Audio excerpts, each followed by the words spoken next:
Salut chers amis en Jésus-Christ. Nous rendons grâce au Christ pour sa miséricorde et son pardon qu'il nous a accordé pour pouvoir arriver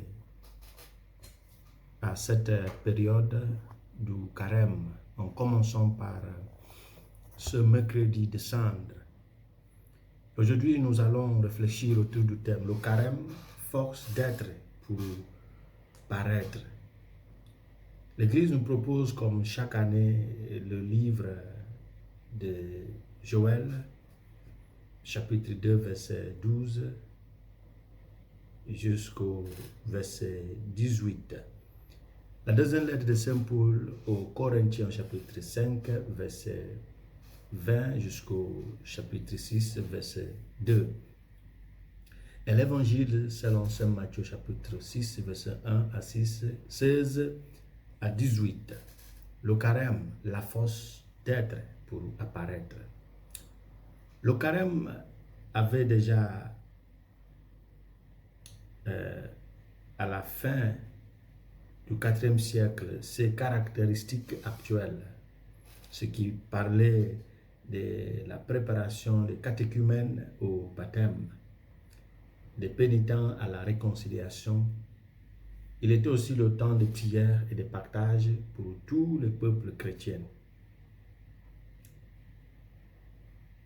Pendant cette période du carême, il nous faut se dire ou s'interroger qu'est-ce que le carême et comment doit-on le vivre.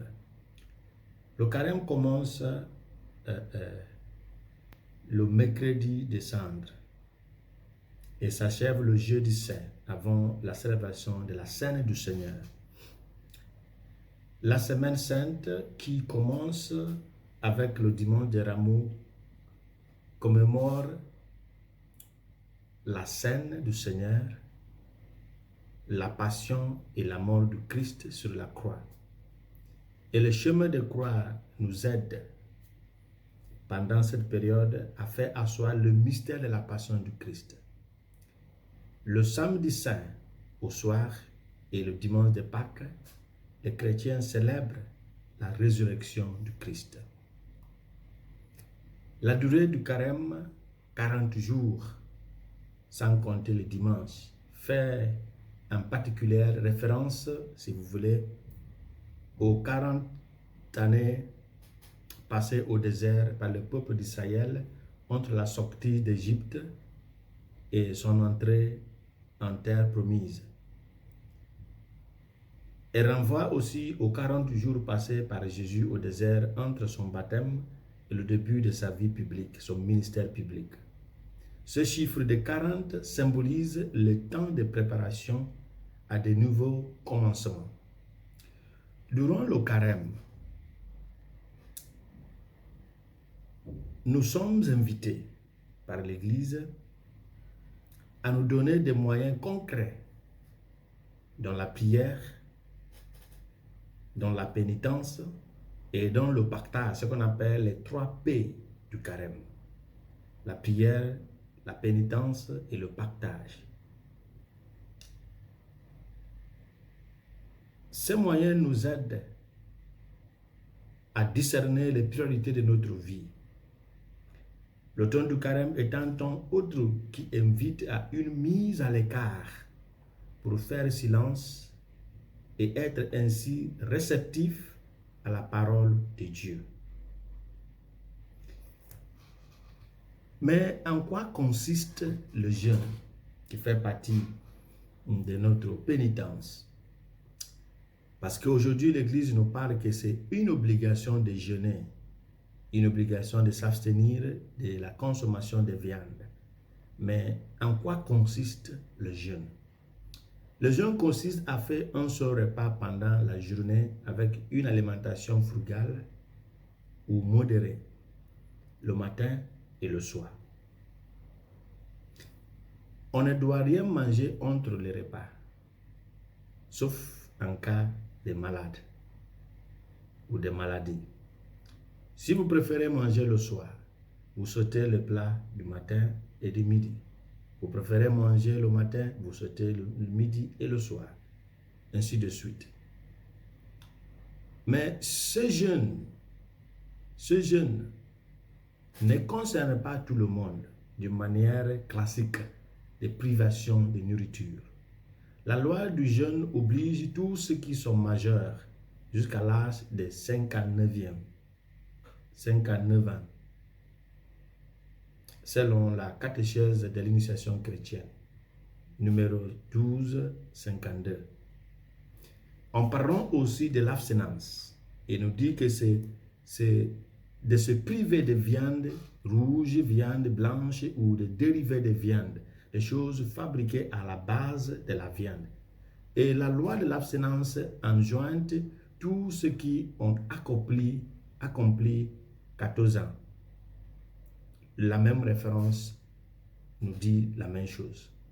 Et aujourd'hui, l'Église nous présente 3 lectures. Matthieu nous parle des béatitudes. Il nous aide à bien comprendre la prière. Matthieu nous parle aussi comment jeûner, comment prier. Ce sont les lectures que nous allons voir durant cette période. Mais aujourd'hui, Matthieu dans l'Évangile nous interdit de faire la publicité de nos prières, nos pénitences, nos jeûnes, nos aumônes, nos partages. Car dans la vie spirituelle, il n'y a ni concurrence ni spectacle. Aujourd'hui aussi, nous allons recevoir, ou nous avons recevoir, ou nous recevons, comme d'habitude, les cendres sur le front. Mais quels sont les symboles de sang? Les cendres que nous avons reçues, ou que nous allons recevoir, ou que nous recevons chaque année. C'est une condition de faiblesse et de vanité de l'homme qui avance vers la mort. Tu es de la poussière, tu retourneras à la poussière. 2. C'est une condition pécheresse de l'homme, ce que ça signifie. C'est un type de prière et de supplication ardente pour que Dieu lui vienne en aide, vienne pour sauver l'homme. Ça signifie la résurrection, étant donné que tout homme est appelé à participer au triomphe du Christ. Le prophète Joël, dans la première lecture, nous aide en la première lecture à apprécier les symboles qui nous invitent à la foi, à la conversion et à la confiance en Dieu qui nous viendra en aide lorsque nous nous convertissons. Cette période aussi, on nous invite à concrétiser notre désir pour ou de la conversion. On doit nous approcher, nous devons nous approcher du sacrement de réconciliation, le sacrement de la pénitence ou confession, et faire une bonne confession qui doit être claire, qui doit être concise, qui doit être concrète et qui doit être complète.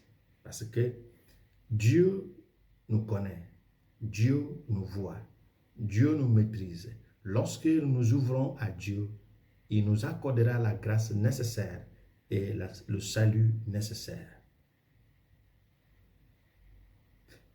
Pour concrétiser aussi notre conversion, il nous faut dépasser les divisions entre nous à travers le pardon et grandir dans l'esprit fraternel.